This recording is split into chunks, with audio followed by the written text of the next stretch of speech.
Only two things are known for sure about the mysterious Pyro. It sets things on fire and it doesn't speak. It's a fearsome, inscrutable, on-fire Frankenstein of a man, if he even is a man.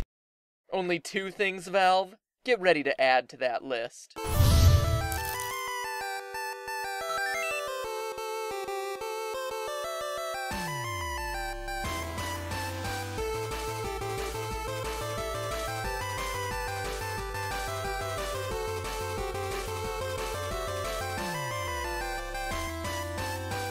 Hello, Internet. Welcome to Game Theory, the show that takes geek culture and makes it even nerdier by applying a heaping helping of science. So I grew up on consoles, and without friends. Making a multiplayer PC game like Team Fortress 2 something I didn't have too much cause to play when it was first released. But now, thanks to your suggestions to make an episode about it, here we are, talking about it, playing it, and loving it. So thanks for introducing me to yet another game that will successfully keep me from finally finishing Dragon Age Origins. Now, for those unfamiliar with TF2 like I was, it's a fun, fast-paced action game built around various classes. The medic, the spy, the demo man, etc. But one class in particular has been the centerpiece of a mystery that has only strengthened over the last 6 years. The Pyro. And who, or what, is behind that mask of his. Or hers. The first piece of evidence that got people questioning was an out-of-place purse that appeared in the Pyro's locker. Clearly, if this masked man was indeed a man, he wouldn't be carrying around a pink handbag, right? That's when speculation started to roll in. It's a man because the voice actor is a man. It's a girl because look at that pose. It's a guy because look at that pose. Mixed signals came from every direction. In-game text saying that you should give her a try. Interviews with the designers using inconsistent gender pronouns, marketing videos having the characters call the Pyro a he. He's not here, is he? But transcripts for the same video using the word she. And let's not forget Pyroland, a sugar-coated rainbow fantasy set to the tune of Do You Believe in Magic, in which the Pyro gleefully skips around while the Lovin' Spoonfuls sing about the magic in a young girl's heart. Then the designers go and add another layer to the conspiracy by hiding a female gender symbol in the cotton candy clouds. In short, the internet has been collectively chasing its tails as Valve purposely misdirects everyone to keep this mystery going. But I say no more.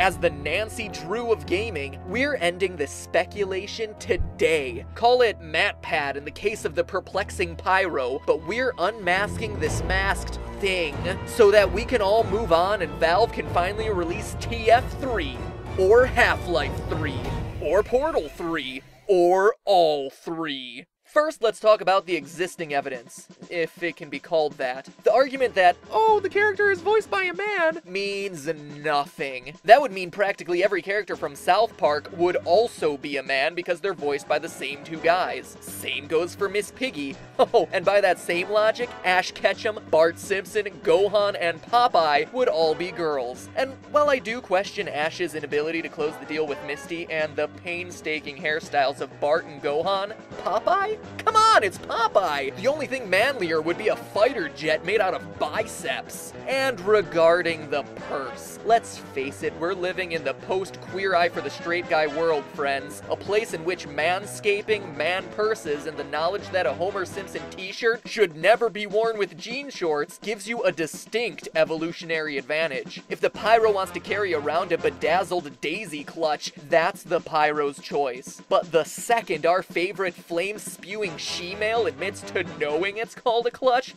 then we can start to draw conclusions. In short, all evidence up to this point has been based on stereotype. I'm removing that entirely from the equation and instead looking at the indisputable facts, the Pyro's body and behavior. The basis of my argument? Sexual dimorphism. Sexual dimorphism is the scientific term for physical differences between males and females of a species. Many extreme examples exist. Peacocks versus peahens, for instance. So what is a man, other than a miserable little pile of secrets? Well, aside from the obvious, Men tend to be taller, have more hair, and have bigger Adam's apples, while women tend to live longer, have larger digestive organs, and resist heat better. And while that stuff's all well and good, it doesn't do much for identifying someone who's covered from head to toe in a flame-retardant suit. For us, the answer actually lies in the finger.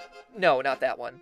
That one. Actually, those two. The relative length of the index finger compared to that of the ring finger can actually tell you whether someone is a guy or a girl. This is called the digit ratio theory, and it's all affected by how much testosterone you're exposed to in the womb, meaning that men who get drenched in the stuff before birth tend to have longer ring fingers than index fingers. Women, on the other hand, have fingers that are a similar length. Wait, let me guess. You just stopped to check your hands, didn't you? Loyal theorists, if you need to check your fingers to tell me what team you're batting for, my friend, you have much bigger issues to grapple with than the Pyro's sex. But if I can help you on your quest for self-discovery, I gladly accept the task. Anyway, shocking revelations about what's in your pants aside, looking at the Pyro while he's performing the director's vision stance, we can compare finger lengths. Notice that the second and fourth fingers are extremely similar. To contrast, look at the soldier's fingers. Clearly his ring finger is significantly longer than his index finger. He's a man's man, and was thus exposed to lots of testosterone. Thus, based on the sexual dimorphism of finger length, we can conclude the Pyro is, once and for all, a female, right? Then why is there still so much time left in this video? I mean, my end cards are long, but geez, I'm no Yuri of Wind or anything. You see, it's not quite that simple. Tests have shown that homosexual males also have similarly sized fingers, while quote-unquote butch lesbians tend to have a digit ratio similar to a straight male. Now mind you, this isn't me being homophobic or sexist. This is just science. I know it sounds like I may be putting people into a box, and it is to some extent, but science has shown, on average, these trends exist. And if you don't believe me, I encourage you, do the research yourself. So, disclaimers aside, while we can't yet conclude whether the Pyro is a male or a female, we do know it's either a gay male or a straight female. So now what?